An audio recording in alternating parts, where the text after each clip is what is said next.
Saudara dan saudariku yang kekasih, Salam, selamat berjumpa dengan Renungan Harian Iona, Inspiration of Joe Apostolic. Damai sejahtera Tuhan Yesus Kristus menyertai kita.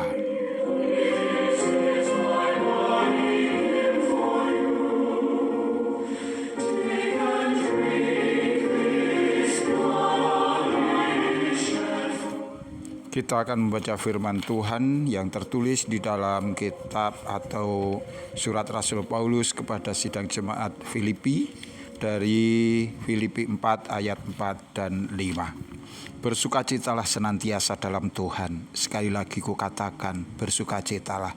Hendaklah kebaikan hatimu diketahui semua orang. Tuhan sudah dekat.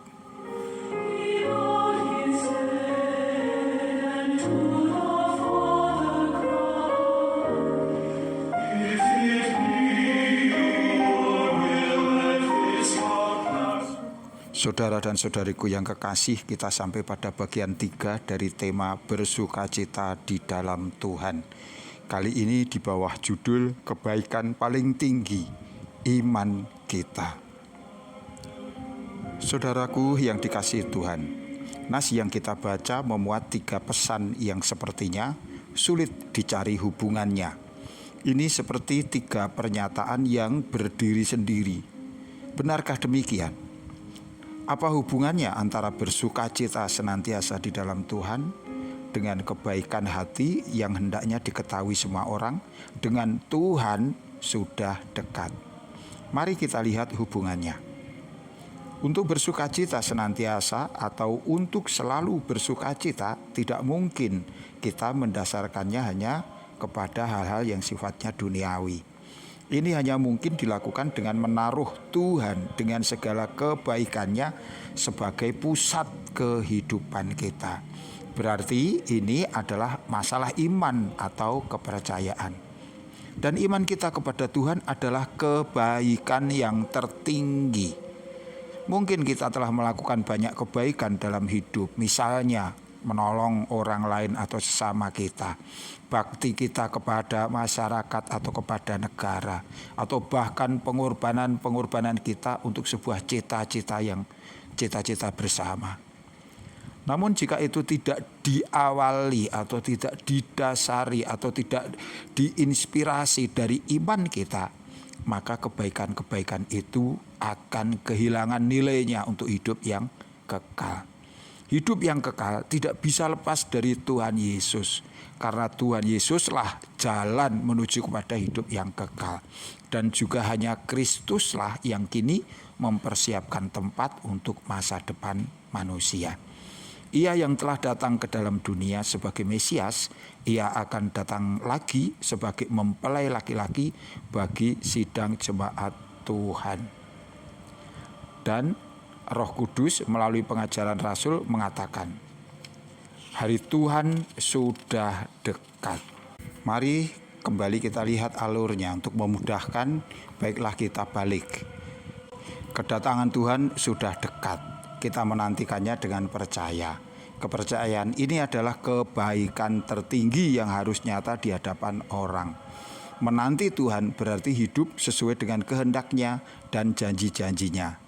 Ini menjadi dasar untuk kita selalu bersukacita.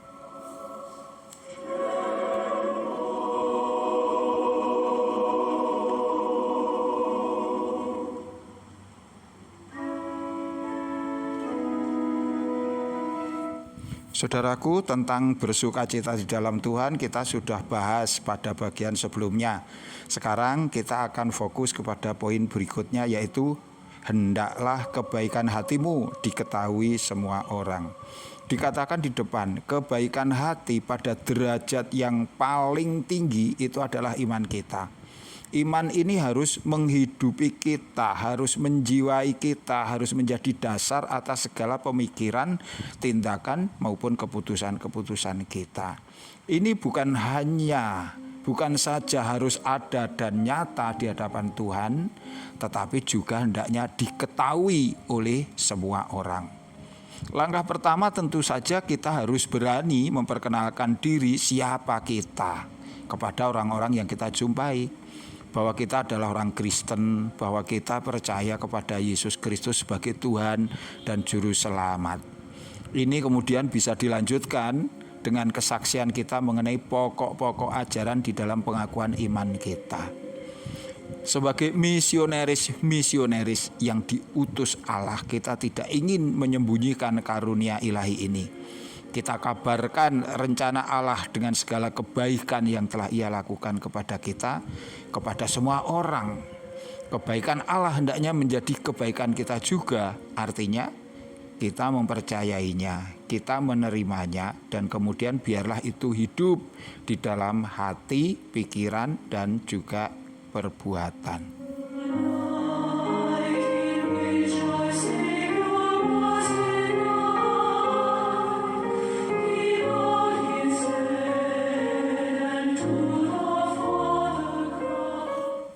Langkah berikutnya adalah kita hendaknya gemar menyatakan iman ini dalam sikap dan perilaku kita.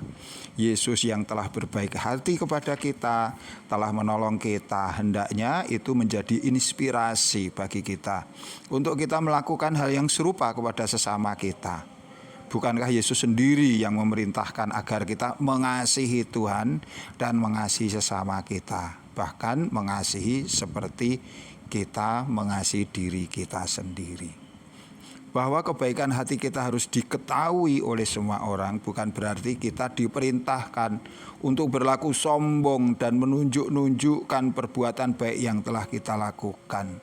Melainkan ini adalah cara kita untuk bersyukur kepada Tuhan, untuk memuji Dia dan meluhurkan namanya, yaitu dengan cara melakukan perintah-perintahnya.